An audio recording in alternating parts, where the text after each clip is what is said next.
તો ઘણીવાર ફ્રેન્ડ્સ કેવું થતું હોય કે ઘરમાં કોઈ શાકભાજી ના હોય અથવા તો જમવા બનાવવાનો ખાસ મૂડ ના હોય ને, તો આ રેસીપી તમે જરૂરથી બનાવી શકો છો. એકદમ ફટાફટ વધારેમાં વધારે 10 જ મિનિટમાં તૈયાર થઈ જાય છે અને રૂટીનથી ડેફિનેટલી તમને કંઈક નવું લાગશે. તો ચલો ફટાફટ બનાવવાનું શરૂ કરીએ. તો 7 થી 8 લસણની કળી અને તીખાશ માટે લીલું મરચું લઈને એકદમ ઝીણું વાટી લીધું છે. પેનમાં 2 ટેબલસ્પૂન તેલ લઈને ગરમ કરવા મૂકીશું. તેલ સારી રીતે ગરમ થઈ જાય એટલે 1 ચમચી રાઈ ઉમેરવાની.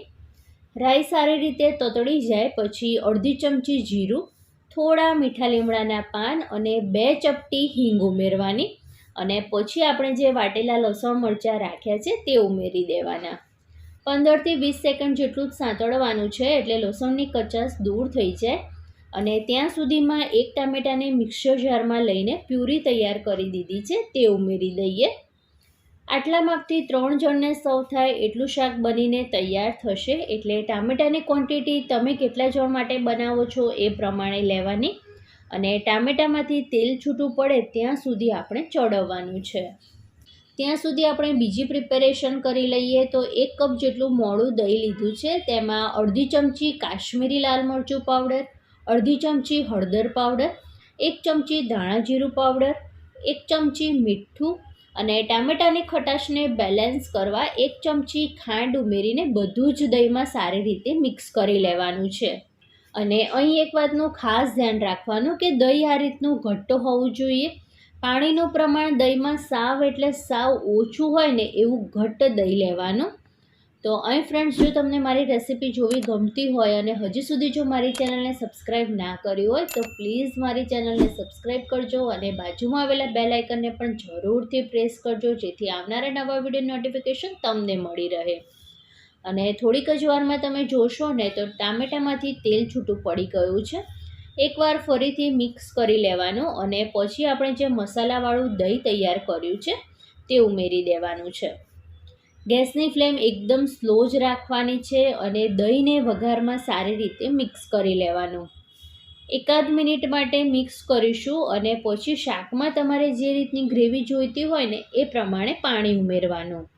તો આ શાક ફ્રેન્ડ ખૂબ જ ઓછી મહેનતે એકદમ ફટાફટ અને ખૂબ જ ઓછા મસાલાથી બનીને તૈયાર થાય છે.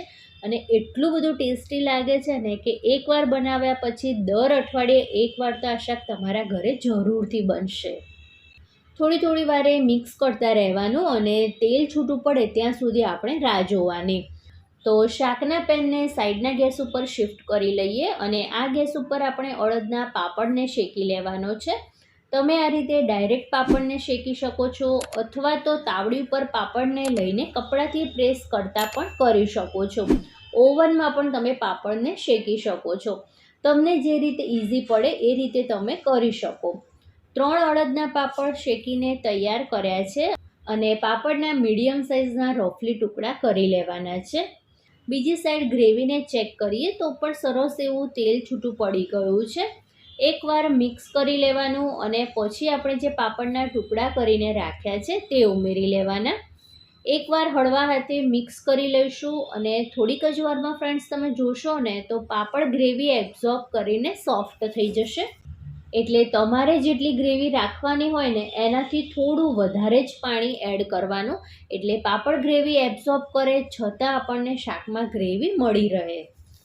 અને જ્યારે તમારે જમવું હોય ને એના 15 થી 20 મિનિટ પહેલાં જ આ શાક બનાવવાનું સ્ટાર્ટ કરવાનું, એટલે ગરમા ગરમ શાક ખાવાની પણ મજા આવી જાય. પાપડ ઉમેર્યા પછી 1 મિનિટ ગ્રેવી સાથે ચડવા દેવાનું અને પછી ગેસની ફ્લેમ બંધ કરી દેવાની. ઉપરથી થોડા લીલા ધાણા ઉમેર્યા છે. તો અહીં ફ્રેન્ડ્સ આપણું દહીં પાપડનું શાક બનીને તૈયાર છે. તો આ રેસીપી જો તમારી લાઈફમાં થોડી પણ હેલ્પફુલ થાય એવી હોય તો પ્લીઝ વિડીયોને લાઈક કરીને ચેનલને સબસ્ક્રાઈબ કરવાનું જરાય ના ભૂલતા. Thank you.